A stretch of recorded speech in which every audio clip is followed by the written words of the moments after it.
నేను గత సంవత్సరం సెప్టెంబర్ 3వ తారీఖు నాడు నా ఎమ్మెల్సీ పదవికి రాజీనామా ఇవ్వడం జరిగింది అధ్యక్ష. మీకు తమరికి చైర్మన్ ఫార్మాట్లోనే హౌస్ ఫార్మాట్లోనే రెసిగ్నేషన్ లెటర్ పంపాను అధ్యక్ష. ఆనాడు మీరు పెద్దలుగా నా వెల్విషర్గా అదేవిధంగా మీ యొక్క డ్యూటీ నిర్వర్తిస్తూ మరి ఆవేశపడకండి, కొంచెం ఆలోచించుకోండి, నిర్ణయం తీసుకోండి, మీకు సమయం ఇస్తా అని చెప్పారు అధ్యక్ష. అయితే ఆ తర్వాత పలు సందర్భాల్లో కూడా నేను మీడియా ద్వారా తమరికి విజ్ఞప్తి చేశాను. నేను చాలా కాన్షియస్గా డెసిషన్ తీసుకున్నాను అధ్యక్ష, నా రెసిగ్నేషన్ యాక్సెప్ట్ చేయండి అని. కానీ 4 నెలల సమయంలో కూడా ఆ నిర్ణయం మీరు తీసుకోలేదు అధ్యక్ష. అందుకనే ఇవాళ తమరిని మళ్ళీ సమయం అడిగి ఫ్లోర్లో మాట్లాడి అసలు ఈ నిర్ణయం తీసుకోవడానికి కారణం ఏంది ప్రజలకు తమరి ద్వారా ఎక్స్ప్లెయిన్ చేయాలన్నటువంటి ఉద్దేశంతో సమయం అడిగాను అధ్యక్ష. తమరు దయతోని సమయం ఇచ్చినందుకు ధన్యవాదాలు తెలియజేస్తా ఉన్నాను అధ్యక్ష. ముందుగా ఈ రాష్ట్రంలో 4 కోట్ల మంది ప్రజలుంటే 40 మంది మనం ఎమ్మెల్సీలో ఉంటాం అధ్యక్ష. పెద్దల సభలో కూర్చోవడం అనేటటువంటిది చాలా పెద్ద గౌరవం. ఇటువంటి గౌరవాన్ని నాకు ఇచ్చినటువంటి బీఆర్ఎస్ పార్టీకి, అట్లానే నిజామాబాద్లో నాకు ఓటు వేసి గెలిపించినటువంటి మా ఎంపీటీసీ జెడ్పీటీసీ సభ్యులకు ధన్యవాదాలు తెలియజేస్తూనే నాకు ఇచ్చినటువంటి బాధ్యతను నేను నిర్వహించడానికి అదే బీఆర్ఎస్ పార్టీ నుంచి నాకు అనేకమైనటువంటి కట్టుబాట్లు ఎదురవుతూ ఉన్నాయి. కాబట్టి ఆ పార్టీ ద్వారా సంక్రమించినటువంటి పదవిని పెట్టుకోవడం అన్నది నైతికత కాదు. కాబట్టి ఆ పార్టీ ఇచ్చినటువంటి పదవికి రాజీనామా చేయాలని చెప్పి నిర్ణయం తీసుకున్నాను అధ్యక్ష. దాన్ని తమరు యాక్సెప్ట్ చేయాలని ఫ్లోర్ ఆఫ్ ది హౌస్లో అడుగుతా ఉన్నాను అధ్యక్ష. అదేవిధంగా అధ్యక్ష, తమరికి తెలుసు అధ్యక్ష, నేను గత 20 సంవత్సరాలుగా ప్రజా జీవితంలో ఉన్నటువంటి వ్యక్తిని.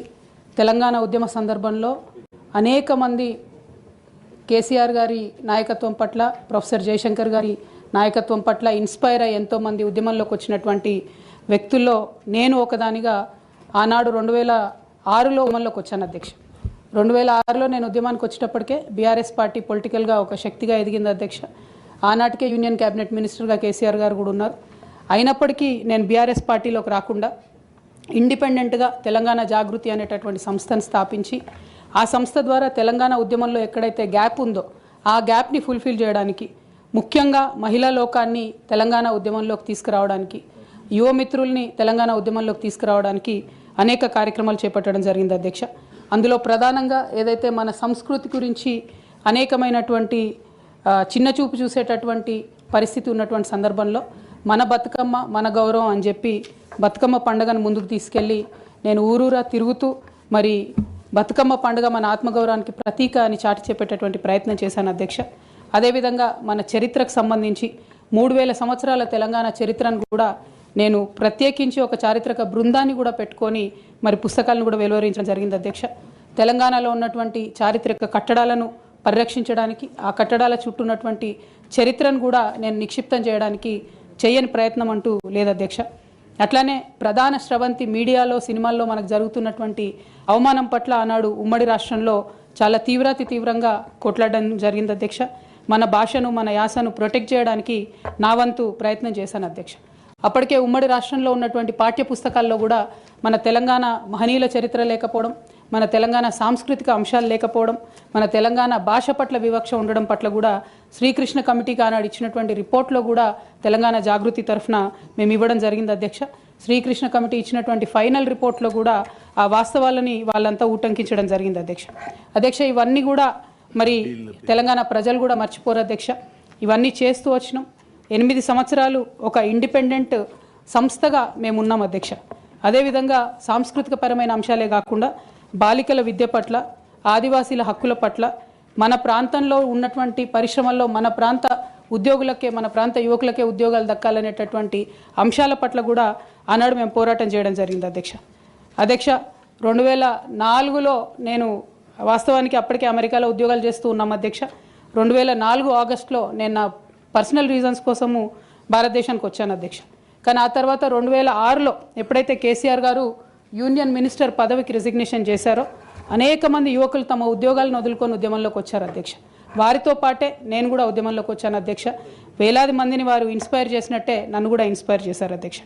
అయితే మీ అందరికీ తెలుసు అధ్యక్ష, ఉద్యమంలో మనందరం కూడా కష్టపడ్డాం, పార్టీలకు అతీతంగా కష్టపడ్డాం, అనేక సందర్భాలు జరిగినాయి. చాలా సక్సెస్ఫుల్గా మన అంశాలని మనం ప్రజలకు చెప్పగలిగినాం, భావజాల వ్యాప్తి చేయగలిగినాం. అయితే అధ్యక్ష 2013-14లో తెలంగాణ ఉద్యమాన్ని మలుపు తిప్పేటటువంటి కీలక ఘట్టాలు జరిగినాయి అధ్యక్ష. 2013లో ఆనాడు కాంగ్రెస్ పార్టీలో ఉన్నటువంటి కొంతమంది నాయకులు మరి కేసీఆర్ గారిని మీరు ఢిల్లీకి రండి, సోనియా గాంధీ గారు నిర్ణయం తీసుకున్నారు తెలంగాణ ఇస్తారని చెప్పి పిలిపిస్తే మేము కుటుంబ సమేతంగా 2013లో ఢిల్లీకి వెళ్ళడం జరిగింది అధ్యక్ష. కానీ వెళ్ళిన తర్వాత 2 నెలలు కూడా దాదాపుగా కనీసం కాంగ్రెస్ పార్టీలో పెద్ద నాయకులు కానీ చిన్న నాయకులు కానీ ఎవరు పలకరించిన పాపన పోలేదు అధ్యక్ష. ఆనాడు ఈ ఘట్టం నేను ఈ హౌస్లో రికార్డు కావాలని చెప్తా ఉన్నా అధ్యక్ష. ఎందుకంటే ఇవాళ అనేక మంది తెలంగాణ ఉద్యమంతో సంబంధం ఉన్నవాళ్ళు, లేని వాళ్ళు, కొత్తగా రాజకీయాల్లోకి వస్తున్నటువంటి వాళ్ళు కూడా తెలంగాణ ఉద్యమంలో మీ పాత్ర ఏంటి అని మాట్లాడుతున్నటువంటి సందర్భంలో గల్లీలో కొట్లాడటమే కాదు, ఢిల్లీలో లాబియింగ్లో కూడా నా పాత్ర ఉందని చెప్పడానికే హౌస్లో ఈ మాట చెప్తా ఉన్నాను అధ్యక్ష. అయితే 2013 అధ్యక్ష జూలై ఆగస్ట్ టైంలో మరి అక్కడే ఉన్నాము, ఎక్కడ కూడా కదలిక లేదు. అటువంటి సందర్భంలో ఆనాడు మేడం సోనియా గాంధీ గారు ఎవరైతే ఈ కీలకమైన నిర్ణయం తీసుకోవాలో వారికి సంబంధించి ముఖ్య అనుచరుడుగా ఆస్కర్ ఫెర్నాండెస్ గారు ఉండేవారు అధ్యక్ష. తమరందరికీ తెలిసి ఇప్పుడు లేరు, వారు పెద్దవారు. అయితే వారితో నాకున్నటువంటి సొంత పరిచయాలతోని వారికి కేసీఆర్ గారికి సపరేట్గా నేను ఒక మీటింగ్ పెట్టించడం జరిగింది అధ్యక్ష. ఇదంతా in the interest of the state formation అధ్యక్ష. ఆ తర్వాత సోనియా గాంధీ గారు ఇంటర్ఫియర్ అయ్యి ఒకటే రోజులో అధ్యక్ష 7 నుంచి 8 సార్లు కమ్యూనికేట్ అయ్యి మాట్లాడి ఆ తర్వాత తెలంగాణ సాధన అనేటటువంటి అంశం ముందుకెళ్ళింది అధ్యక్ష. ఆ విషయం తమరికి కూడా తెలుసు అధ్యక్ష. 2013 ఆగస్టు సెప్టెంబర్ నుంచి మొదలు పెడితే 2014లో తెలంగాణ బిల్లు పాస్ అయ్యేంత వరకు కూడా మనందరం కూడా నిప్పుల కుంపటి మీద కూర్చున్నాం అధ్యక్ష. ఏ క్షణంలో ఏ ఆంధ్ర లాబీస్లో వచ్చి ఇది చెడగొడతారో, ఏ క్షణంలో తెలంగాణ రాకుండా పోతుందో అని అందరం కూడా ఏమంటారు దీపప్ చుట్టూ చేయబెట్టిన కాపాడుకున్నట్టు మనందరం కూడా ప్రయత్నం చేసినాం అధ్యక్ష. అందులో నా పాత్ర కూడా కొంత ఉంది అని చెప్పడానికే ఈ విషయాన్ని నేను చెప్తా ఉన్నాను అధ్యక్ష. ఆ తదనంతర పరిణామాల్లో 2 సభల్లో కూడా మరి తెలంగాణ బిల్లు పాస్ అయింది. తర్వాత టీఆర్ఎస్, అప్పుడు టీఆర్ఎస్ ఉన్నటువంటిది కాంగ్రెస్లో మర్జ్ అవ్వాలనేటటువంటి ఒక పొలిటికల్ డెసిషన్ జరుగుతున్న సందర్భం అధ్యక్ష. అయితే మర్జ్ అవ్వలేదు అధ్యక్ష. అప్పుడు మర్జ్ అవ్వకపోతే ఏమైంది, ఇండిపెండెంట్గా టీఆర్ఎస్ ఇక్కడ పోటీ చేయాల్సిన పరిస్థితి వచ్చింది. వాస్తవానికి అధ్యక్ష ఏ మహిళ అయినా కూడా ఒక కెరీర్ ఎంచుకునే ముందు, ఒక ఉద్యోగం చేసే ముందు తన కుటుంబం ఏంటి, కుటుంబ పరిస్థితి ఏంటి, రేపు పొద్దున్న నేను ఉద్యోగం చేస్తే నా పిల్లలకు సమయం ఇవ్వగలుగుతానా, కుటుంబ వ్యవహారాలకు సమయం ఇవ్వగలుగుతానా అని ఆలోచించుకుంటారు అధ్యక్ష. నేను కూడా ఉద్యమంలోకి వచ్చే ముందు 3 నుంచి 4 నెలలు చాలా సుదీర్ఘంగా ఆలోచించి నా జీవిత భాగస్వామితో చర్చించిన తర్వాతనే నేను ఉద్యమంలోకి రావడం జరిగింది అధ్యక్ష. అయితే ఈ విషయం ఇప్పుడు ఎందుకు చెప్పాల్సి వస్తుందంటే అధ్యక్ష, నేను ఎప్పుడైనా కూడా మన తెలంగాణ నుంచి ఒక ఇంటర్నేషనల్ స్థాయి ఎన్జిఓ నడపాలనుకున్నాను అధ్యక్ష. నేను పాలిటిక్స్లోకి వస్తానని అనుకోలేదు. కాకపోతే 2013-14లో ఎప్పుడైతే ఈ పరిణామాలు జరిగినాయో, టీఆర్ఎస్ పార్టీ ఒంటరిగా పోటీ చేయాల్సి వచ్చిందో అధ్యక్ష, ఆనాడు నాకు పార్టీ నుంచి వచ్చినటువంటి రిక్వెస్ట్ ఏంటంటే, నువ్వు నిజామాబాద్లో చేసినటువంటి పనికి నిన్ను నిజామాబాద్లో దాదాపుగా ఇంటింటికి గుర్తుపడతారు కాబట్టి నువ్వు ఎంపీ టికెట్ తీసుకొని అక్కడ ఉంటే అందరు ఎమ్మెల్యేలు మనం గెలిచేటటువంటి ఆస్కారం ఉంటుంది కాబట్టి నువ్వు ఇక్కడ పోటీ చేయాలని ఆనాడు టీఆర్ఎస్ పార్టీ నాకు పిలిచి పార్లమెంట్ టికెట్ ఇచ్చింది అధ్యక్ష. నేను ఎప్పుడు కూడా వారిని అడుక్కొని టికెట్ తీసుకోలేదు అధ్యక్ష. ఆ నిజామాబాద్ ప్రజలు దాన్ని గౌరవించారు. 9కి 9 కంప్లీట్గా నిజామాబాద్లో ఎమ్మెల్యేని గెలిపించారు అధ్యక్ష. తద్వారా టీఆర్ఎస్ ఇండిపెండెంట్గా ఆనాడు అధికారంలోకి వచ్చింది అధ్యక్ష. అందరం సంతోషపడ్డాం అధ్యక్ష. నేషనల్ పార్టీస్ మీద డిపెండ్ కాకుండా ఒక స్వీయ రాజకీయ అస్తిత్వం ఈ రాష్ట్రానికి ఉంటుందని చెప్పి టీఆర్ఎస్ పార్టీ అధికారంలోకి వస్తే తెలంగాణ ప్రజలకు మేలు జరుగుతుందని చెప్పి అందరం కూడా పనిచేసాం అధ్యక్ష, కష్టపడ్డాం. అదేవిధంగా మొదటిసారి పార్లమెంట్లో ఉన్నటువంటి మనందరం కూడా మీకు తెలుసు అధ్యక్ష, ఇక్కడ కూడా చాలామంది సహచరులు ఉన్నారు. చాలా అంశాల మీద, విభజన అంశాల అన్నిటి మీద కూడా నిరంతరం పోరాటం చేసి అది హైకోర్టు సాధించుకోవడం కావచ్చు అధ్యక్ష, కాళేశ్వరం లాంటి పెద్ద ప్రాజెక్టులకు అనుమతులు సాధించుకోవడం కావచ్చు అధ్యక్ష, అనేక అంశాల మీద కొట్లాడి కూడా పనిచేసినాం అధ్యక్ష. అంటే ఈ అంశాలు చెప్పడంలో ఉద్దేశం ఏంటంటే అధ్యక్ష, కేవలం పదవులు కావాలి రాజకీయం కోసమే టీఆర్ఎస్ పార్టీలోకి నేను వెళ్ళలేదు అధ్యక్ష. ఆనాడు టీఆర్ఎస్ పార్టీకి అవసరం, తెలంగాణ ప్రజలకు అవసరం అని చెప్పినారు కాబట్టి వెళ్ళిన అధ్యక్ష. వెళ్ళిన తర్వాత కూడా నిజామాబాద్ పార్లమెంట్లో ఉన్నటువంటి వారందరికీ తెలుసు అధ్యక్ష, ఒక 20 సంవత్సరాలు పెండింగ్ ఉండే అధ్యక్ష నిజామాబాద్ పెద్దపల్లి రైల్వే లైన్. కానీ మొదటి 2-3 సంవత్సరాలలోనే వెంటబడి నేను అది పూర్తి చేసుకోగలిగిన అధ్యక్ష. అంటే ఇట్లా ఒక్కొక్కటి ఏ రోల్ ఇస్తే ఆ రోల్లో పనిచేసుకుంటూ వెళ్ళినాం అధ్యక్ష. ఏ రోల్ ఇస్తే ఆ రోల్లో డెడికేటెడ్గా తెలంగాణ ప్రజలకు పనికొచ్చేటట్టుగా చేసినాం అధ్యక్ష. సో 2014లో తెలంగాణ జూన్ 2న వస్తే సెప్టెంబర్లో బతుకమ్మ పండుగ వచ్చింది అధ్యక్ష. నేను అంతకుముందు తెలంగాణ జాగృతి నుంచి దాదాపుగా 8-9 సంవత్సరాల నుంచి కంటిన్యూస్గా బతుకమ్మ పేరుతోని ప్రతి సంవత్సరం కార్యక్రమాలు చేసేదాన్ని అధ్యక్ష. 2014లో వచ్చినటువంటి బతుకమ్మ, తెలంగాణ రాష్ట్రం ఏర్పడ్డ తర్వాత వచ్చినటువంటి మొదటి బతుకమ్మ నుండే నా మీద రిస్ట్రిక్షన్స్ ప్రారంభమైనాయి అధ్యక్ష. పొలిటికల్ పార్టీలో ఒక వ్యక్తిని స్వేచ్ఛను ఎట్లా హరిస్తారని చెప్పడానికే ఎగ్జాంపుల్ చెప్తా ఉన్నాను అధ్యక్ష. ఇక్కడ పర్సనల్ ఇష్యూస్ మాట్లాడకుండా నేను రూల్ పొజిషనే కోట్ చేసి మాట్లాడతాను అధ్యక్ష. అధ్యక్ష, section 29A of representation of peoples act ఉంటుంది అధ్యక్ష. It is a statutory obligation for political parties to follow democratic norms. అంటే ఒక వ్యక్తి ఒక పార్టీలో చేరాడంటే ఆ వ్యక్తి యొక్క భావజాలాన్ని కానీ ఆ వ్యక్తి యొక్క భావ ప్రకటన స్వేచ్ఛను కానీ ఆ పొలిటికల్ పార్టీస్ హరించడానికి లేదు అధ్యక్ష. నేను గత 8 సంవత్సరాలుగా ఇండిపెండెంట్గా ఒక వ్యక్తిగా సంస్థను నడుపుతూ చేస్తున్నటువంటి ప్రయత్నాలని అడ్డుకట్ట వేయడానికి మొదటి రోజు నుంచే ప్రయత్నం జరిగింది అధ్యక్ష.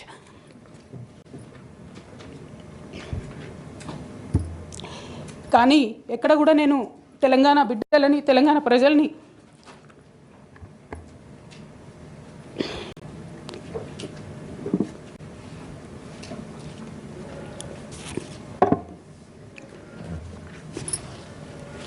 వాళ్ళను డిసప్పాయింట్ చేయదు కాబట్టి నవ్వుతూ పనిచేస్తూ వెళ్ళిపోయిన అధ్యక్ష. ఇప్పుడు నా దగ్గరికి ఎప్పుడు పెద్దవాళ్ళు పైరవికారులు కాంట్రాక్టర్లు ఎవరు రాలేదు అధ్యక్ష.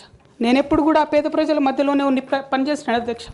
నా దగ్గరికి వచ్చినటువంటి బీడీ కార్మికులు కావచ్చు, బీడీ టేకేదారులు కావచ్చు, అంగన్వాడీ టీచర్లు కావచ్చు, ఆశా వర్కర్లు కావచ్చు, ఐకేపీ ఎంప్లాయీస్ కావచ్చు అధ్యక్ష, అదేవిధంగా జిహెచ్ఎంసీ కార్మికులు కావచ్చు అధ్యక్ష, టీచర్లు కావచ్చు అధ్యక్ష, నిరుద్యోగులు కావచ్చు, ఆడబిడ్డలు కావచ్చు, సింగరేణి ఉద్యోగులు కావచ్చు, కరెంట్ ఎంప్లాయీస్ కావచ్చు, ఎవరు వచ్చిన అధ్యక్ష నేను కాదనకుండా నాకెంత వీలైతే అంత పనిచేసి పెట్టేటటువంటి ప్రయత్నం చేసిన అధ్యక్ష.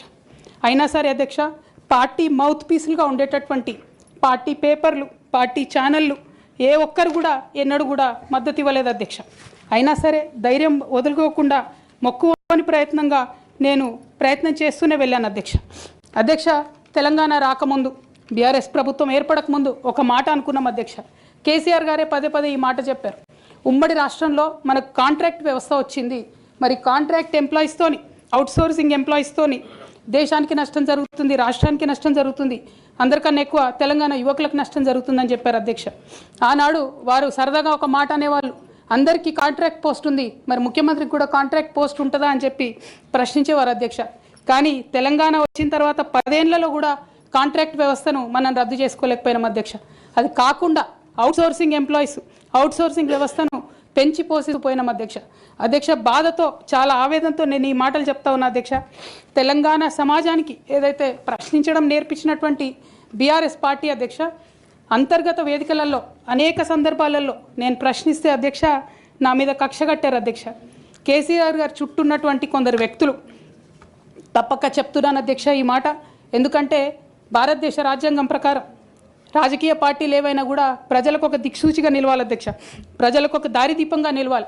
పార్టీలోనే అంతర్గత ప్రజాస్వామ్యం లేకపోతే రాష్ట్రంలో ఎట్లా ప్రజాస్వామ్యం ఉంటుందనే విషయాన్ని కూడా మనందరం గమనించాలి. కాబట్టి ఈ మాట చెప్తా ఉన్నాను అధ్యక్ష.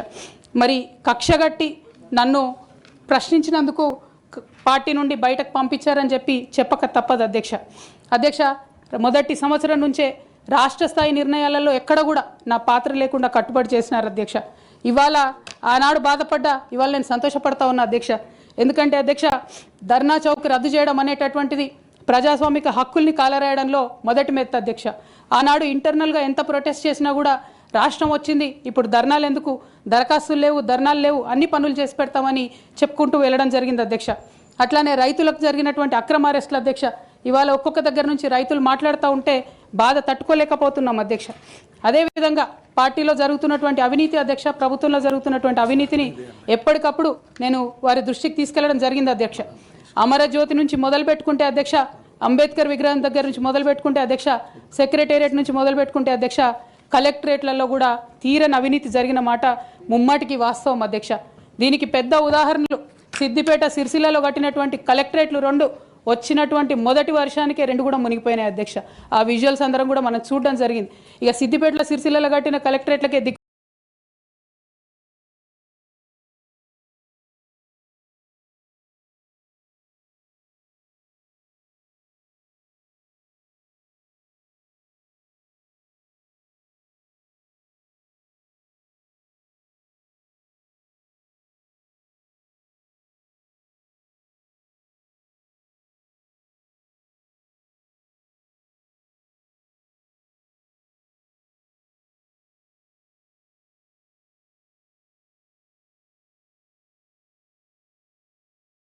మొత్తం రాష్ట్రం లో కట్టినటువంటి అన్ని బిల్డింగ్లు ఎట్లుంటాయన్న విషయాన్ని కూడా ఒకసారి తెలంగాణ ప్రజలు ఆలోచించుకోవాలి అధ్యక్ష. ఒక పక్క నిజం మాట్లాడే వాళ్ళను, సూటిగా మాట్లాడే వాళ్ళను, ఉన్నది ఉన్నట్టు చెప్పే వాళ్ళను రిస్ట్రిక్ట్ చేయడమే కాకుండా అధ్యక్ష ఉద్యమకారుల విషయంలో తీరని నిర్లక్ష్యం గురైంది అధ్యక్ష.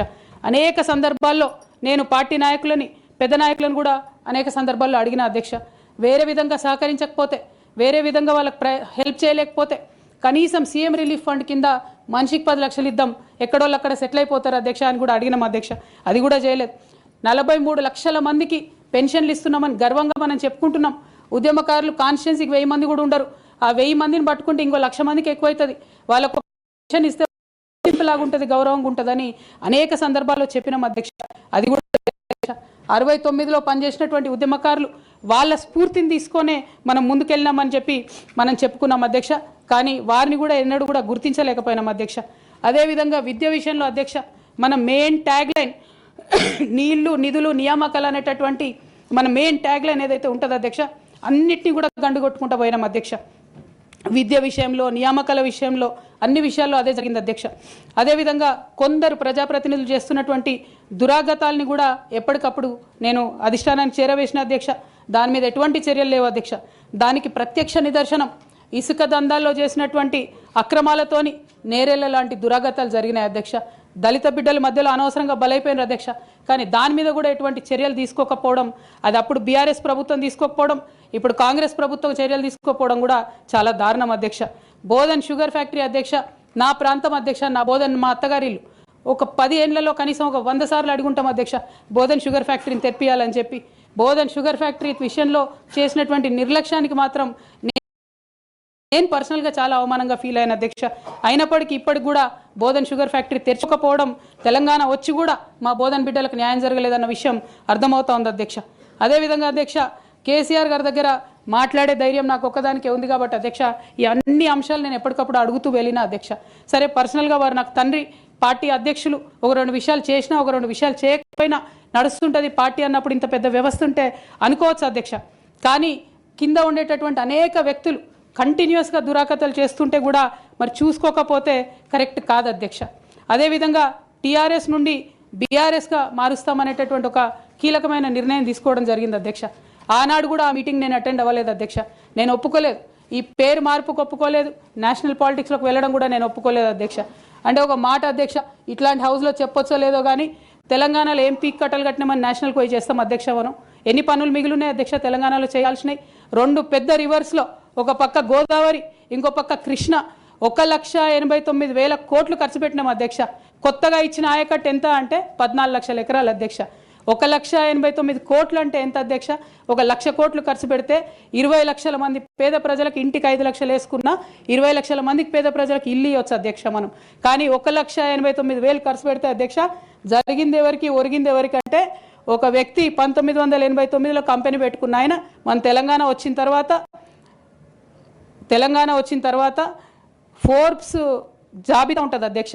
దాంట్లో 45వ స్థానం ఒక కాంట్రాక్టర్ దక్కించుకున్నాడు అధ్యక్ష. అంతకుమించి జరిగింది ఎవరికి ఏం లేదు అధ్యక్ష. ఇండ్లు లేని పేద ప్రజలకు ఇండ్లు రాలే అధ్యక్ష. కానీ ఆ కంపెనీకి మాత్రం 1,02,666 కోట్ల విలువైన ప్రాజెక్టులు ఒకటే కంపెనీకి పోయింది అధ్యక్ష. ఇది ప్రైవేట్ విషయం అని అనిపించవచ్చు అధ్యక్ష. కానీ తెలంగాణ రాష్ట్రం తెచ్చుకున్నదే ట్రాన్స్పరెన్సీ కోసం, తెలంగాణ రాష్ట్రం తెచ్చుకున్నదే అకౌంటబిలిటీ కోసం, తెలంగాణ రాష్ట్రం తెచ్చుకున్నదే ఇండిపెండెన్స్ కోసం. ఇవేవి లేనటువంటి తెలంగాణ రాష్ట్రాన్ని మనం ఊహించని కూడా ఊహించలేము అధ్యక్ష. చూసుకుంటూ ఊరుకోవడం కూడా సరికాదు అధ్యక్ష. అదేవిధంగా అధ్యక్ష ఇంకో పక్క తెలంగాణను పదే మోసం చేస్తున్నటువంటి భారతీయ జనతా పార్టీ అధ్యక్ష ఒక్క ప్రాజెక్ట్ కూడా నేషనల్ ప్రాజెక్ట్ హోదా ఇయ్యలేదు అధ్యక్ష. ఒక్కటంటే ఒక్కటి కూడా విభజన హామీలు అమలు చేయలేదు అధ్యక్ష. ఐఐటిఆర్ లాంటి సంస్థ మన దగ్గర వస్తే ఎంతోమంది యువకులకు ఉద్యోగాలు వచ్చాయి అధ్యక్ష. అవి పర్సనల్గా ఇవ్వకుండా ఆపారు అధ్యక్ష. అనేక కంపెనీలకు అయితే మీరు మహారాష్ట్ర బోండి, గుజరాత్ బోండి అని చెప్పి భారతీయ జనతా పార్టీ పెద్ద నాయకులు చెప్పి ఇక్కడ యువకులకు అన్యాయం చేశారు అధ్యక్ష. భారతీయ జనతా పార్టీ మీద ఎడతెగని పోరాటం నేను చేశాను అధ్యక్ష. అది పార్లమెంట్లో మాట్లాడడం కావచ్చు, బయట మాట్లాడడం కావచ్చు, అనేక అంశాల మీద కొట్లాడడం కావచ్చు అధ్యక్ష. ఇంత చేస్తే కేసీఆర్ గారి మీద కక్షతో అధ్యక్ష ఆఖరికి నన్ను జైల్లో కూడా పెట్టడం జరిగింది అధ్యక్ష. అయినప్పటికీ ఏనాడు మా పార్టీ నాకు అండగా నిలబడలేదు అధ్యక్ష. 3 సంవత్సరాలు నేను ఒక్కదాన్నే ఈడీతోని, సిబిఐతోని అనేక అంశాల్లో కొట్లాడుకున్న తప్పితే ఎక్కడ కూడా పార్టీ అండగా నిలబడలేదు అధ్యక్ష. ఇది ఎందుకు చెప్తా ఉన్నా అంటే అధ్యక్ష, ఒక పార్టీ అంటే ఒక సంఘం అధ్యక్ష. ఒక సంఘం అంటే ఒకే భావజాలంతో కలిసి పనిచేసే వ్యక్తులు అధ్యక్ష. ఒకడు గాయపడి పడిపోతే వాడిని ఎత్తుకొని పోతారు అధ్యక్ష, భుజాల మీద తీసుకొని పోతారు అధ్యక్ష. లేదు నువ్వు మా భావజాలంతో కరెక్ట్గా లేవంటే తీశానాడే అవతల పడేయాలి అధ్యక్ష. అట్లా కాకుండా అదే పార్టీలో కొనసాగాలి, కానీ పార్టీ మీకు అండగా నిలబడదు అనేటటువంటిది కరెక్ట్ కాదు అధ్యక్ష. ఇది డెమోక్రటిక్ సిస్టంలో కాన్స్టిట్యూషన్ స్పిరిట్ని తీసుకొని పనిచేసేటటువంటి పొలిటికల్ పార్టీస్ బిహేవ్ చేయాల్సినటువంటి పద్ధతి కాదు అధ్యక్ష. ఇవన్నీ ఇట్లా జరుగుతూ వస్తున్నటువంటి క్రమంలో బీఆర్ఎస్ పార్టీ అధికారం కోల్పోయింది అధ్యక్ష. అధికారం కోల్పోయిన తర్వాత కాంగ్రెస్ పార్టీ వచ్చి ఒక ఎంక్వైరీ చేసింది అధ్యక్ష, ఘోష్ కమిటీ అని. బీఆర్ఎస్ పార్టీలో ఉన్నటువంటి ఏ పెద్ద నాయకుడు కూడా మాట్లాడాడు అధ్యక్ష. కేసీఆర్ గారు అంటే ఎవరు మాట్లాడారు, అదే కేటీఆర్ గారినో హరీష్ రావు గారినో అంటే అందరు లేచి నిల్చొని మాట్లాడతారు అధ్యక్ష. నేను ఒకటే అంటే అధ్యక్ష, ఒక నాయకుడిని నమ్ముకొని ప్రాంతీయ పార్టీ అంటే ఏంది అధ్యక్ష, ఒక నాయకుడు అధ్యక్ష. ఆ నాయకుడు ఆయన భావజాలం ఆయన ఐడియాలజీ మీద నడిచేదే ప్రాంతీయ పార్టీ. అది ఎన్టీఆర్ గారు పెట్టిన పార్టీ కావచ్చు, కేసీఆర్ గారు పెట్టిన పార్టీ కావచ్చు. ఆ పార్టీ నాయకుడికే దెబ్బ తగిలితే, ఆ పార్టీ నాయకుడి మీదకే మచ్చ వస్తే పార్టీ మనుగడకే అర్థం ఉండదనేటటువంటి ఉద్దేశంతో ఘోష్ కమిటీ అప్పుడు కూడా నేను ఒక్కదాన్నే జాగృతితోని ధర్నా చేసిన అధ్యక్ష. ఏ ఒక్కరు మాట్లాడరు అధ్యక్ష. ఆ తర్వాత అర్ధరాత్రి 2 గంటలకు కాంగ్రెస్ ప్రభుత్వం అసెంబ్లీలో సిబిఐ ఎంక్వైరీకి ఇస్తామంటే కూడా తెల్లారి 12, 1 గంటలు 2 గంటల వరకు కూడా మా బీఆర్ఎస్ పార్టీలో ఒక్క పెద్ద నాయకుడు కూడా మాట్లాడాడు అధ్యక్ష. కేసీఆర్ గారిని ఏమన్నా మాట్లాడారు అధ్యక్ష. మరి అట్లాంటి పార్టీ ఎందుకు ఉండాలి, ఉంటే ఏంది పోతే ఏందని నేను ప్రెస్ మీట్ పెట్టి బలంగా మాట్లాడిన అధ్యక్ష. నేను మాట్లాడలేదని నేను అంటలేను అధ్యక్ష. డెఫినెట్గా అవినీతి పరుల పేరు చెప్పిన, నేను హరీష్ రావు గారి పేరు చెప్పిన, వారి టీంలో ఉన్న అందరి సభ్యుల పేరు చెప్పిన అధ్యక్ష. ఇప్పుడు కూడా చెప్తాను అధ్యక్ష. కానీ అధ్యక్ష చెప్పిన తర్వాత తెల్లారి 2 గంటల లోపల నన్ను సస్పెండ్ చేసిండ్రు అధ్యక్ష. నేను ఒకటే కోరుతా ఉన్నా అధ్యక్ష, ఇందాక నేనైతే representation of peoples act quote చేసినాను అధ్యక్ష. అందులో సెక్షన్ 19.1C అని కూడా ఉంటుంది అధ్యక్ష. ఇది రైట్ టు అసోసియేషన్లో అధ్యక్ష ఆర్టికల్ 19.1C అంటే ఒక అసోసియేషన్లో మనం మెంబర్ అయినంత మాత్రాన ఖచ్చితంగా ఆ party membership does not place an individual outside the constitution అధ్యక్ష. Especially when it concerns the allegation of corruption, maladministration and breach of public trust lies at the core of protected political speech adhyaksha.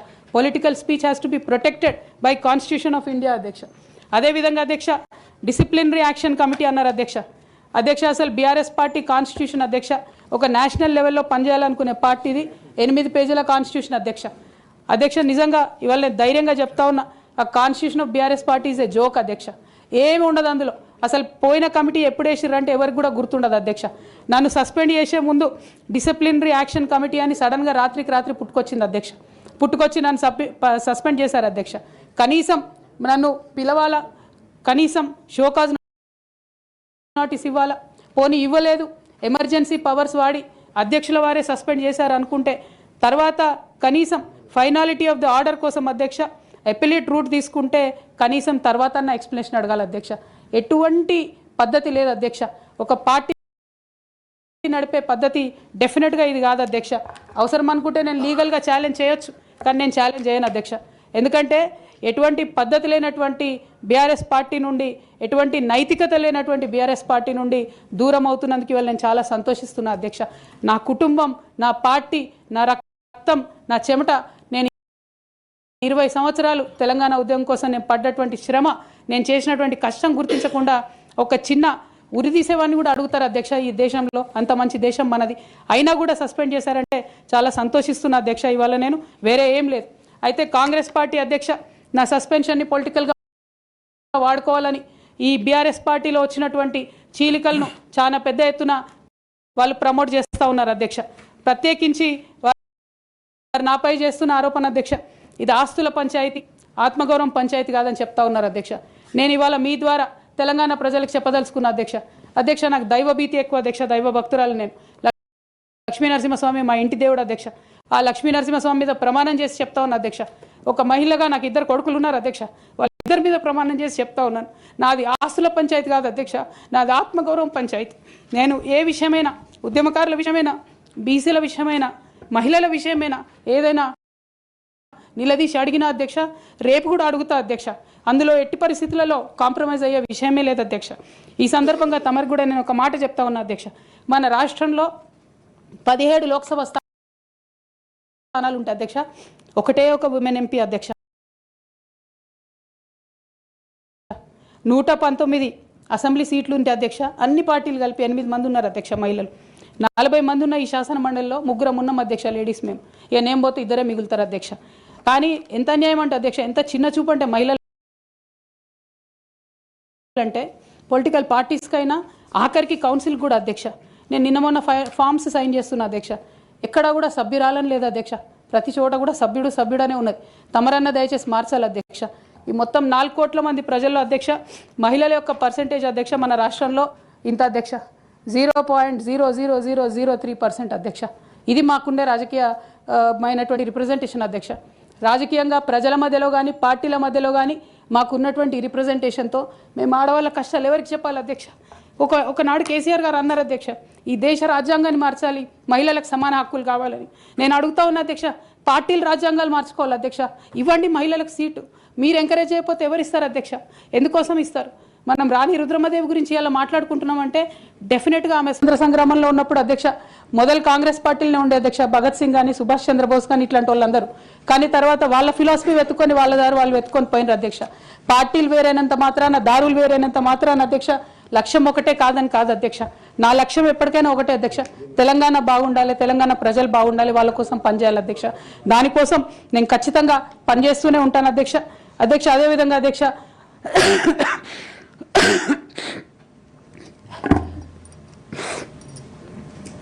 BRS party వైఫల్యాల్ని ఎండగడుతూ success అయినటువంటి Congress party అధ్యక్ష కంప్లీట్గా వాళ్ళు కూడా అన్ని అంశాలను ignore చేసినారు అధ్యక్ష. నేను రిక్వెస్ట్ చేస్తున్నా అధ్యక్ష, ప్రధానంగా విద్య విషయంలో, నీళ్ల విషయంలో వాళ్ళు చేస్తున్నటువంటి తప్పిదాలే మీరు కొనసాగిస్తే డెఫినెట్గా ప్రజలు మీకు బుద్ధి చెప్తారు, అందులో ఎటువంటి అనుమానం లేదు. నేను చివరిగా ఒక్క మాట చెప్తాను అధ్యక్ష, डरना नहीं किसी के भी पैरों के नाप से, डरना नहीं किसी के भी पैरों के नाप से, आखिर में पुण्य जीत ही जाएगा पाप से, आखिर में पुण्य जीत ही जाएगा पाप से. गीता में कृष्ण ने कहा अर्जुन से बस यही, गीता में कृष्ण ने कहा अर्जुन से बस यही, आखिर में पुण्य जीत ही जाएगा पाप से. అధ్యక్ష నేను నిజం పక్షాన ఉన్నాను అధ్యక్ష నేను నైతికత పక్షాన ఉన్నాను అధ్యక్ష. నేనేమి తప్పు చేయకుండా పార్టీలో కొంతమంది కక్షగట్టి మహిళా నాయకత్వం ఎదగకుండా పార్టీలో కొంతమంది కక్షగట్టి అధ్యక్ష ఎక్కడైతే ఉద్యమకారుల మాటలు కేసీఆర్ గారికి చేరుతాయో, ఎక్కడైతే సామాన్య కార్యకర్తల మాటలు కేసీఆర్ గారికి చేరుతాయో, ఎక్కడైతే పేదవాళ్ళ మాటలు కేసీఆర్ గారికి చేరుతాయి అనుకున్నారు అధ్యక్ష, వాళ్ళకు అడ్డుగోడ గట్టి ఇవాళ నన్ను పార్టీ బయట వేసినారు అధ్యక్ష. అటువంటి పార్టీలో నేను ఉండదలుచుకోలేదు అధ్యక్ష. కాకపోతే మీతో నేను రిక్వెస్ట్ చేస్తా ఉన్నా అధ్యక్ష, ఏ పొలిటికల్ పార్టీ అయినా అధ్యక్ష రాజ్యాంగాన్ని స్ఫూర్తిగా తీసుకొని పనిచేయాలి అధ్యక్ష. బీఆర్ఎస్ పార్టీ ఆ స్ఫూర్తితో లేదు అధ్యక్ష. కాబట్టి నేను ఈ రాష్ట్రంలో మహిళలకు కొంత ఇన్స్పిరేషన్ ఇవ్వడానికి అధ్యక్ష, ప్రజలకు ఓవరాల్గా సేవ చేయడానికి అధ్యక్ష, ఇప్పుడు కాంగ్రెస్ పార్టీ చేస్తున్న విధానాలకు ప్రధాన ప్రతిపక్షం అధ్యక్ష ఇవాళ లేనేలేదు హౌస్లో. నిన్న మొన్న అసెంబ్లీ నడిచింది, అక్కడ లేనేలేదు అధ్యక్ష. ఆ యొక్క గ్యాప్ని ఫిల్ఫిల్ చేయడానికి అధ్యక్ష నేను ఇవాళ ఒక వ్యక్తిగా ఈ హౌస్లోకి వెళ్ళిపోతున్నా అధ్యక్ష. కానీ నేను ఒక శక్తిగా ఫ్యూచర్లో చట్టసభలకు తిరిగి వస్తా అధ్యక్ష. డెఫినెట్గా ఒక పొలిటికల్ సిస్టమ్ని క్రియేట్ చేస్తా అధ్యక్ష ఈ స్టేట్లో. చేసి ఖచ్చితంగా ఒక శక్తిగా నేను తిరిగి వస్తాను అధ్యక్ష. మీ అందరి యొక్క ఆశీర్వాదంతో ఈ హౌస్లో ఈ 4-5 ఇయర్స్లో మీతో ఉన్న అనుబంధంతో నేను చెప్తా ఉన్నా అధ్యక్ష, మీరు చాలా అవకాశాలు ఇచ్చారు అధ్యక్ష, చాలాసార్లు మాట్లాడే అవకాశాలు ఇచ్చారు, అనేక సమస్యల మీద పోరాటం చేసే అవకాశం ఇచ్చారు. మీకు ధన్యవాదాలు తెలియజేస్తాను అధ్యక్ష. కాకపోతే తెలంగాణ డెవలప్మెంట్ కోసం ఇప్పుడున్న పార్టీ కూడా అంతే కమిటెడ్తో పనిచేయాలని చెప్పి డిమాండ్ చేస్తూ ఆ అన్ని అంశాలను టేకప్ చేసి మేము పనిచేస్తామని మీకు తెలియజేస్తూ మీ దగ్గర సెలవు తీసుకుంటున్నాను అధ్యక్ష. Thank you. జై తెలంగాణ.